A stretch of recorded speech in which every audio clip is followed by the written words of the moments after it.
Annonce surprenante du département d'énergie américain, l'institution la plus puissante de la Terre, okay, bien au-dessus de la CIA, le FBI, etc., vient de faire une annonce étrange. Parce que tout le monde parle du département d'énergie en mode hey, l'énergie, hey, c'est pour les véhicules, c'est pour la maison, l'électricité. Non. Département d'énergie, c'est ce qui est derrière la zone 51, c'est ce qui est derrière la bombe nucléaire, okay, parce que l'énergie nucléaire a été développée par le département d'énergie américain. Okay? Donc, le département d'énergie, ce sont ceux qui ont le plus haut niveau d'accès dans les dossiers. Ils sont à la pointe de la pyramide. Okay? Donc, gardons ça en tête. Donc, ils viennent de faire une annonce étrange qui dit « Qui est prêt à ouvrir l'ère dorée de la domination énergétique américaine ?» Voilà le tweet en question. Okay? Et c'est bien le bon truc, on a vérifié et tout ça. Que veulent-ils dire? Sommes-nous devant une évolution gigantesque en termes d'énergie? Pouvons-nous faire confiance à cette institution si obscure? D'ailleurs, Q a un lien avec cette institution. Parce que Q, on l'appelle Q parce qu'il a une habilitation Q. Ça ne veut pas dire que lui-même, il fait partie du département d'énergie. Ça veut dire qu'il a le même accès que le département d'énergie. Okay, il a accès à des trucs qui sont... Qu'est-ce que c'est que l'habilitation Q, pour ceux qui n'ont pas vu les émissions d'avant? L'habilitation Q, ou l'autorisation d'accès Q, est l'habilitation de sécurité requise par le ministère américain de l'énergie, donc celui qu'on parle, pour accéder aux données restreintes très secrètes, aux données anciennement restreintes et aux informations relatives à la sécurité nationale, donc énergie nationale, vous voyez, ainsi qu'aux données restreintes secrètes. Il faut savoir un truc. Tout ce qui se passe dans le monde, toutes les guerres, tous les trucs, tout ça, c'est juste une question d'énergie. C'est aussi la raison. Pensez à Matrix. Matrix, c'est un film qui en dit beaucoup plus que ce qu'on croit, tu vois. On peut le re-regarder et avoir des... Qu'est-ce qu'il te dit, lui? C'est que finalement, c'est l'humain, celui qui donne le plus d'énergie. OK? Et donc, le département d'énergie, il gère les humains, en fait. Parce qu'on est des moteur surnuméraire. Tu peux laisser un humain sans eau, sans nourriture, il va te faire un travail pendant plusieurs jours. Donne-moi un véhicule qui peut faire ça. Il y en a pas. C'est juste, il est un peu chiant parce qu'il a un cerveau et réfléchit. Tu peux pas faire ce que tu veux. C'est pour ça qu'ils essayent d'éliminer la conscience, tu vois. Mais le département d'énergie, c'est la saloperie tout en haut de la chaîne. De la chaîne, la pointe de la pyramide. Okay? C'est le dernier étage de la pyramide avant le découpage et le triangle avec l'œil au-dessus. C'est la dernière institution sur Terre. Donc, Q avait parlé, parce que Q, on l'appelle Q, parce qu'il avait une habilitation Q. Alors, que faire de cette annonce? Et que penser des annonces comme les suivantes? Toujours le département d'énergie qui écrit le 26 mars, il n'existe pas d'énergie propre ou sale. Toutes les sources présentent des compromis différents. Ce qui n'est pas faux. Au ministère américain de l'énergie, nous libérons toutes les sources d'énergie qui sont abordables, fiables et sûres. Ouais, le truc, c'est que toutes les sources d'énergie présentent des compromis différents, sauf que les plus abordables représentent plus de compromis. C'est pour ça qu'ils sont plus abordables. Parfois des compromis. Je sais pas, c'est moi qui Comment? C'est toi, Léo. Non, c'est tout le monde. Ok, d'accord. C'est tout le monde. Ce qu'il y a, c'est que je pense qu'il est bien important de remettre ces informations-là dans un certain contexte encore. Il y a 2 ou 3 semaines, les Chinois ont fait une annonce concernant l'énergie qui est complètement dingue, en fait. Je crois qu'Alexis en avait un petit peu parlé. Nous, on n'a pas abordé le sujet ici, ou pas en tout cas dans les lives où j'étais là. Ils ont dit, en gros, ouais, on vient de découvrir une source d'énergie, donc c'est la fission nucléaire ou fusion nucléaire. Fusion. Des deux. Fusion nucléaire sur la base du thorium, qui est apparemment un matériau très abondant, qui ne produit pas de déchets radioactifs, qui a en gros tous les avantages, et qui est apparemment très très difficile à militariser. C'est très difficile d'en faire des bombes nucléaires et des choses comme ça.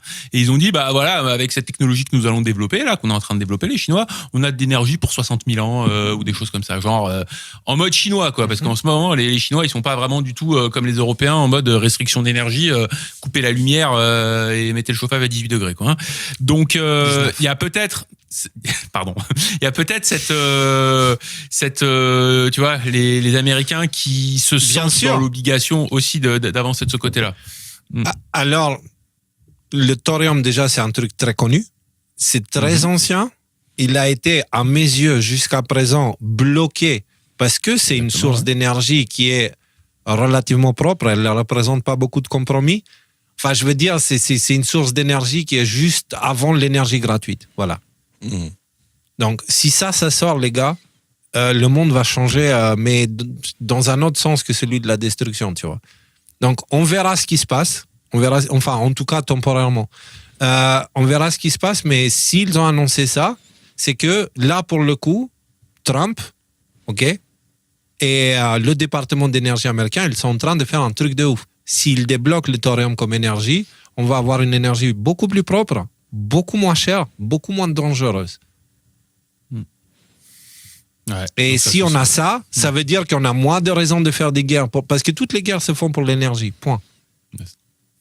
Bah, c'est même dans l'autre sens, limite, que ça s'articule. C'est-à-dire que si jamais on restreint ce genre de sources d'énergie, c'est justement parce que ce ne sont pas des sources de guerre. Donc, ce ne sont pas des sources de bénéfices pour complexe militaire ou industriel. Donc, les militaires, n'investissent pas dessus. Donc, c'est cool. C'est cool. Après, si c'est le cas. je ne sais pas si vous remarquez la contradiction quand on discute de ça, parce qu'il y a le programme dont il a beaucoup parlé, Trump, qui s'appelle Drill Baby Drill. Enfin, creuse, bébé creuse. C'est justement, genre, on va extraire du pétrole, on va faire extraire du gaz, on va faire tout ça. Et ça va un peu en contradiction avec le fait avec ce qu'il a promis Trump, justement, avec ce qu'il a annoncé Trump. Voilà, et donc moi, je me pose la question. Non, il a annoncé quoi, Trump? De quoi? J'ai pas compris. Il a annoncé l'autonomie énergétique des États-Unis. Et ce que je veux dire, c'est que tu joues pas tes cartes en main quand c'est pas le bon moment de les jouer. Si il a la carte thorium dans son jeu, il va attendre exactement le bon moment pour la jouer, comme on fait les Chinois. Tu vois, pourquoi ils l'ont fait maintenant et pas autrement, à un autre moment? C'est une question. Le thorium, c'est pas nouveau, hein. Mais donc tu peux quand même, non, je sais, ça fait des décennies qu'on en parle de ça. Mais tu peux quand même dire, on va avoir l'indépendance énergétique. Mais comment vous allez faire, monsieur, pour avoir l'indépendance énergétique? Drill, bébridiel, enfin voilà ce que tu viens de dire, quoi. Et lorsque c'est le bon temps, dire finalement on a trouvé un truc qui est 500 fois mieux que les gaz de schiste et compagnie. Et donc en fait on arrête de driller parce que je sache, à moins que parce que je suis pas hyper au clair là-dessus, où je me suis fait peut-être propagander la tête, mais j'ai quand même l'impression que ces sources d'énergie sont loin d'être sans défaut, quoi, hein, les gaz de schiste et compagnie, quoi. Donc peut-être que on change de carte, on vire la mauvaise solution. Elles sont pas efficaces à l'extraction, en fait, pas du tout. Moi, je me suis laissé rêvasser un peu aussi à l'idée quand tu m'as parlé de ça, qu'ils vont ressortir des vieux dossiers poussiéreux de Nikola Tesla. Et à nouveau essayer de travailler sur des énergies Une chose est certaine, Tesla, il travaillait pas, Tesla, il essayait de ramasser l'énergie qu'il y a dans l'ionosphère. On a déjà parlé de ça. L'ionosphère est littéralement blindée d'énergie électrique. Les foudres viennent de là, en fait. Tu vois, ça vient pas juste des frottements des nuages les uns contre les autres ou le sol. C'est une surcharge dans l'ionosphère. Il y a un rapport direct, ok? Et une foudre, en une nanoseconde, une fraction de seconde, elle émet autant d'énergie qu'une ville entière peut consommer, quoi, tu vois, en une journée.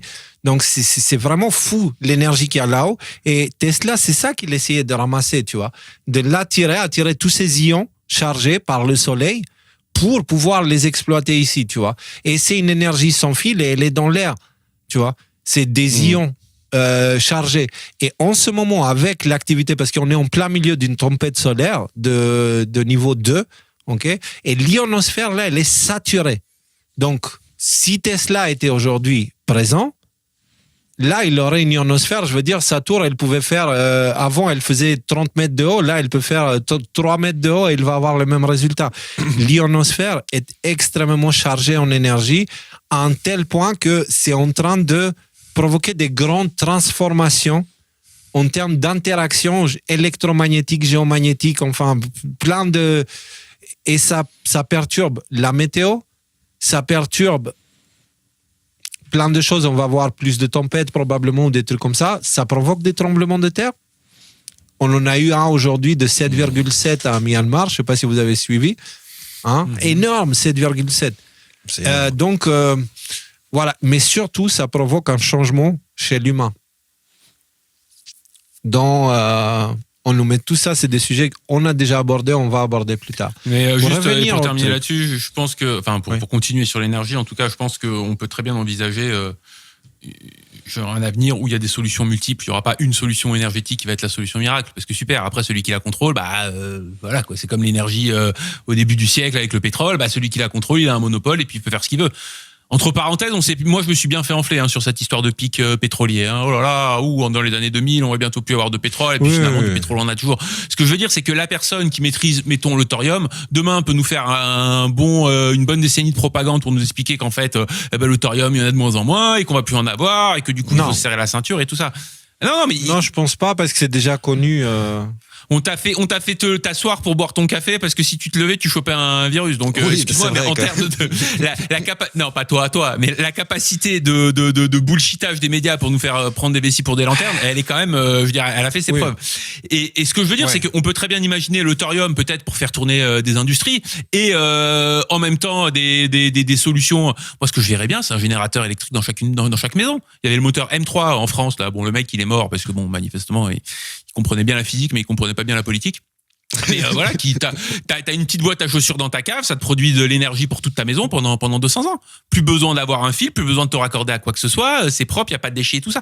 Toutes ces énergies peuvent coexister et moi je vois ça comme une possibilité en fait. Ça serait vraiment un âge d'or pour l'humanité d'avoir l'énergie abondante, effectivement. Par contre, attention, rappelez-vous qu'il est écrit que les gens vont glorifier la bête. Et donc, justement, moi j'avais dit soit le désastre arrive maintenant, soit elle est précédée par une période d'expansion extraordinaire, tu vois, où on a plus de facilité, blablabla. Mais ça, ce n'est pas une évolution, c'est une évolution pour le monde matérialiste. Rappelez-vous, on a parlé des deux axes, ok? Dans l'axe matérialiste, là, c'est sûr que, voilà, on est en train de changer de camp, tout va bien, c'est super et tout. Dans l'axe horizontal. Mais dans l'axe vertical, on est en train d'aller vers la matière. L'exploitation de l'énergie pour des intérêts des humains. Ce qui a inévitablement des conséquences parce que l'univers cherche toujours l'équilibre, en fait. Donc, il aura inévitablement des conséquences. Ça va charger l'humanité d'un karma merdique qui risque de provoquer des problèmes. Donc, moi, je dis ça comme ça. Pour revenir au département d'État, juste... D'énergie, ouais. D'énergie, pardon. Je ne vais pas lire tous les posts qu'ils ont fait, mais il semblerait que l'entité qui est derrière la zone 51, qui a tué beaucoup de monde pour la construire, pour la maintenir au secret, okay? Ils ont assassiné énormément de monde pour faire ça, cette entité maintenant, et ils sont aussi derrière la bombe nucléaire, qui est utilisée aujourd'hui pour former les cartes du monde, okay? Et ce département d'énergie qui est à la tête, qui est la pointe de la pyramide, est devenu complotiste aujourd'hui, en fait. J'ai regardé quelques-uns de leurs posts. Ils sont extrêmement patriotes. Et j'avoue que j'ai du mal avec ça.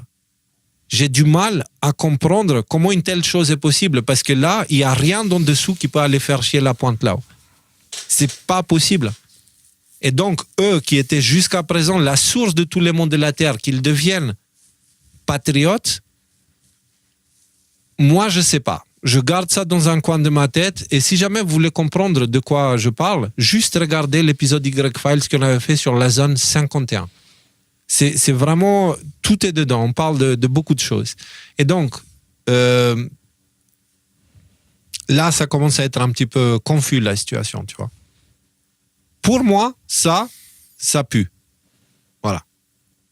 On avait aussi parlé du département d'énergie ici et... D'ailleurs, je profite de ce petit passage.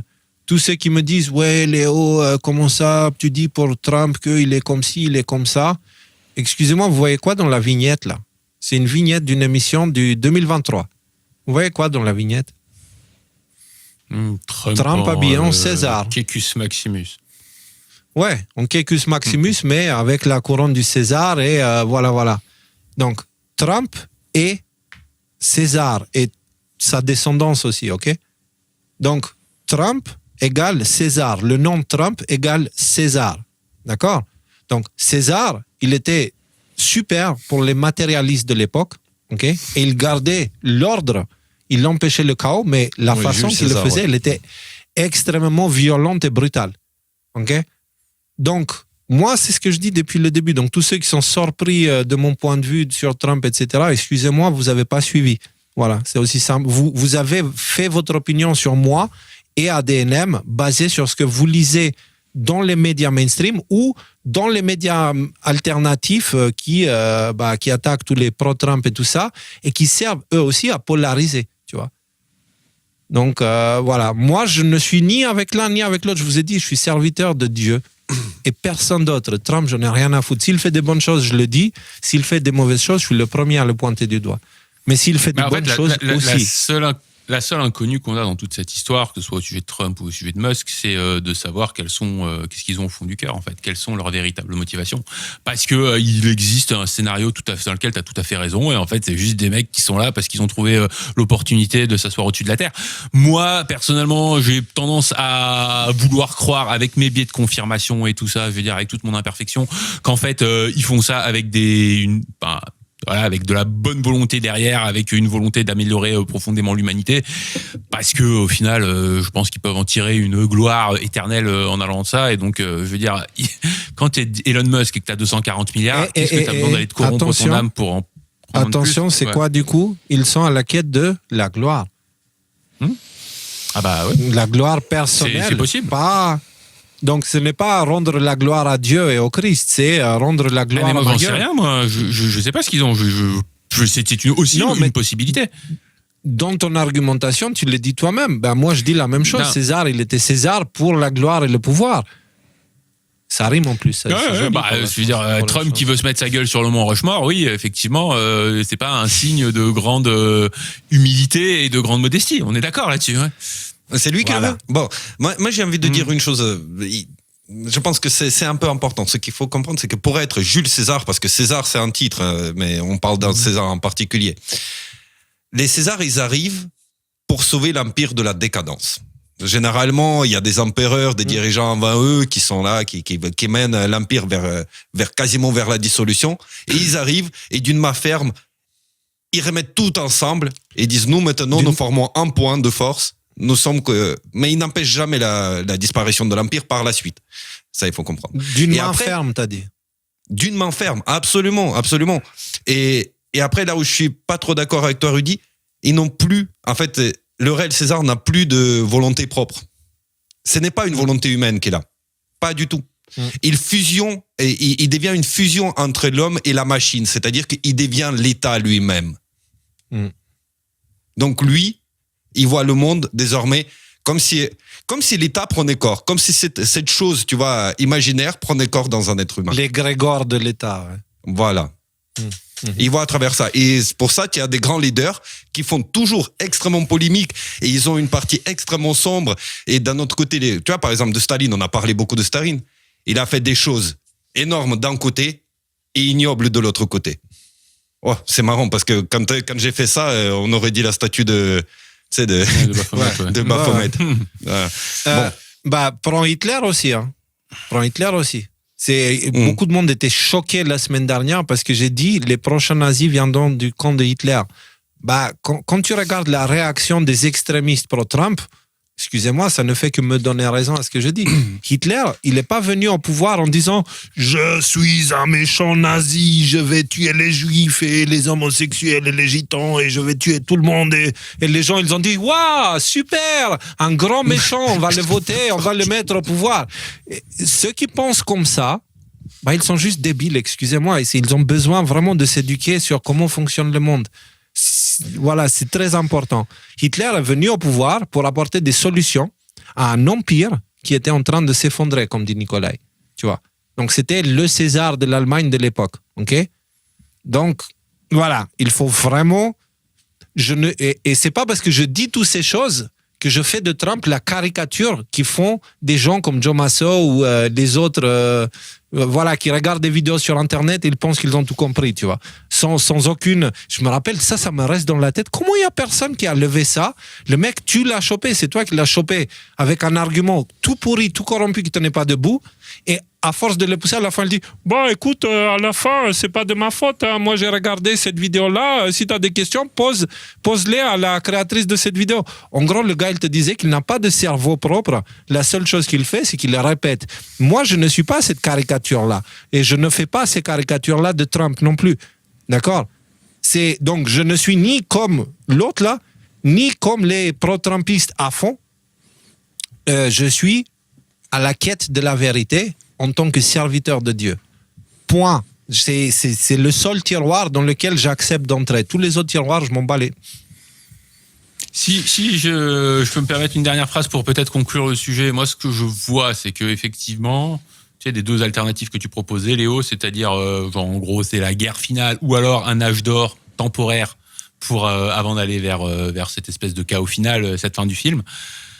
Profitons de cet âge d'or qui a l'air peut-être de se dessiner, justement pas pour aller vers plus de matérialistes et de plus de cyborgs et vers plus de robots et vers plus mais justement pour aller vers plus de jardins, vers plus de nature, vers plus de fraternité, vers plus de connexion avec la nature, avec le divin. Parce que voilà, aujourd'hui c'est compliqué. Demain cet âge d'or va peut-être nous permettre de le faire, mais ne ratons pas le coche, ne ratons pas l'opportunité. C'est la fin du Kali Yuga. Et en fait, c'est ce qu'on dit depuis longtemps. Tu vois, que Trump va nous donner la possibilité. Et il va créer une ouverture qui va nous permettre de changer. Mais il ne faudra pas suivre la direction qu'il propose. C'est littéralement le message depuis le début, en fait. Littéralement. Ce n'est pas sa direction qu'il fait suivre, c'est juste lui, il va éliminer le nuage noir au-dessus de la tête, mais pour lui-même, parce qu'il a des plans. Il a des envies, il a des besoins, il a des trucs qu'il veut faire, tu vois. Mais nous, on peut profiter de ça pour se tourner vers quelque chose de beaucoup plus sain, loin du matérialisme et tout ça, parce que c'est seulement en faisant ça qu'on va pouvoir traverser ce qui suit. Ok ?